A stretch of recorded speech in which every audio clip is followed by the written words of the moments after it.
Good morning. Thank you for watching. Another beautiful Lord's Day. A little bit hot out here today, but hope you can get out and go to church this morning.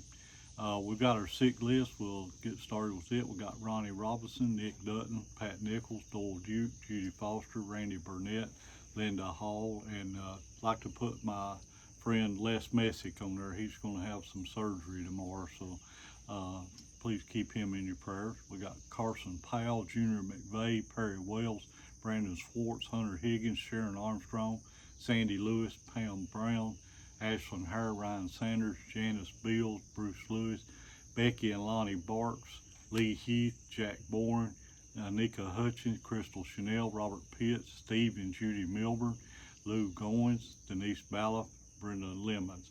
We need to send sympathy to the family of Wade Farrell, and a friend of mine's mom passed away. Her name was Lila Sherrill. So please keep these folks in your prayers. And this morning we're going to talk a little bit about, yesterday was our country's 250th anniversary, and I always believed that God started this country. He gave us a chance of having a free society. And I've got a little article here I want to share with you. It's from the James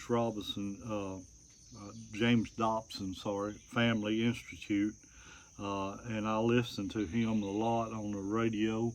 And he was a good man. He actually passed away back in I think it was back in the early spring this year, and that was a sad loss. But before then, he put out this statement, and I'd like to share it with you this morning. It says, "This year, 2026, promises to be an extraordinary one for America and for every patriot who loves our country. This is the year that we celebrate our 250th anniversary of our signing of the Declaration of Independence on July 4th, 1776. The Declaration, in my view, is the most extraordinary, significant political document ever written. At the Dr. James Dobson Family Institute, we hope and pray that 2026 will be more than just a celebration. We believe that this can be an opportunity to remind ourselves and teach our children and grandchildren the true story of America's founding as one nation under God. Sadly, our children have been told by progressive educators that God and religion had nothing to do with America's founding. The phrase separation of church and state appears nowhere in our Constitution or Bill of Rights, yet children have been taught this as a founding principle. We believe America should not have started without God, that could not have started without God's blessing, nor will it survive without His protection. In fact, the Declaration of Independence itself makes clear that God of the Bible loomed large in the minds of our founding fathers as they rebelled against the abuses of King George III. The Declaration of Independence is not a long document, but God is referenced prominently 4 times. The first time is in the first paragraph, in which the Continental Congress states that they were relying on nature and nature's God in their quest for liberty. The second paragraph, first sentence, then cites the central idea of the American Republic, an idea which God is the most important consideration. There is the sentence that every child should know by heart. We hold these truths to be self-evident, that all men are created equal, and they are endowed by their Creator with certain inalienable rights, that among these are life, liberty, and the pursuit of happiness." Since this is the first principle of our nation, it digs deeper. We hold these truths to be self-evident tells us our founders believed that there were universal truths. Today, relativism rules the culture. We are discouraged from claiming universal truth. It is uncommon to hear or read this phrase, "My truth is." There is no my truth, there is only the truth. And our founders believed everybody knew that truth because it came from God. Next comes the startling assertion that in the era that kings ruled, this assertion was that all men are created equal. What could that mean? Some people are born into rich families, others in poor. People are different sizes and they have different gifts. In what sense are they equal then? The next 6 words explain. They read, they are endowed by their Creator. That's how we are equal. We are made by our Creator, who is God. We bear His image. This was revolutionary. Those words made it clear that no government is above God. Those words have threatened every tyrant in the world for the last 250 years. And what did God endow or give us? The founders had said He gave us certain unalienable rights. Unalienable is a word seldom used today. It means not only that the rights can't legitimately be taken away, but they are so fundamental to our existence that we can't legitimately surrender these rights without destroying ourselves. The founders then summarized these basic rights in this way. This among these are life, liberty, and the pursuit of happiness. Notice that the first right is life. Our founders knew long before sonograms were invented that without the right to life, all other rights fail.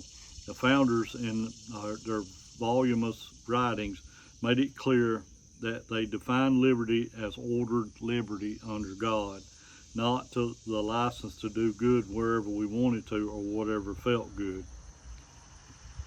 Finally was the pursuit of happiness, which was defined in 1776 as the pursuit of virtuous things. That was the only path to happiness. After this key paragraph, Declaration outlines all the ways the King of Great Britain had derived them from fundamental rights. Then we get to the last paragraph, in which God has called on again to 2 important times. The delegates appealed to the supreme judge of the world to stand with them in a pivotal moment of history.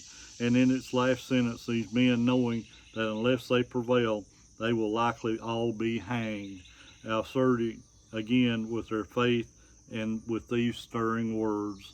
And for the support of this declaration, with a firm reliance on the protection of divine providence, we mutually pledge each other our lives, our fortunes, and our sacred honor. Do our founders sound like men who wanted to keep God out of government? Of course not. They believed that God was the center of the new nation being created. Happy 250th birthday, America.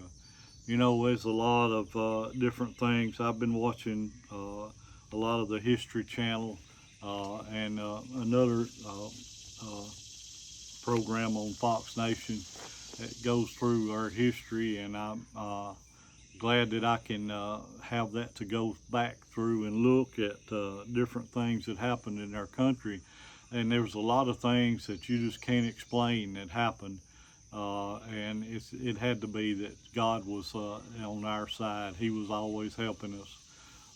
It's just like the war, World War II and World War I. You know, there was a lot of things that happened, and God was on our side.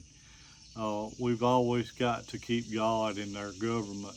We can't be doing these things that are contrary to what God has taught us. And I'm ashamed of a lot of things that we have done with our government. Hopefully we can get that straightened out someday. We're never going to be perfect because Satan's in this world. Satan is going to keep us from doing that. Satan wants us to fail. And we've got to keep God in our government so that we will succeed. So keep that in mind. I hope you had a good 4th of July yesterday. And we need to pray for our leaders. We need to pray for our country. And we need to make sure that we're always on God's side with this. And so maybe we can have another 250 years that our people on down the road, they will have a good government and a good place to live like we have. Thank you for watching. Hope you can get out and go to church today. Please keep all our sick folks and the ones that have lost loved ones in your prayers.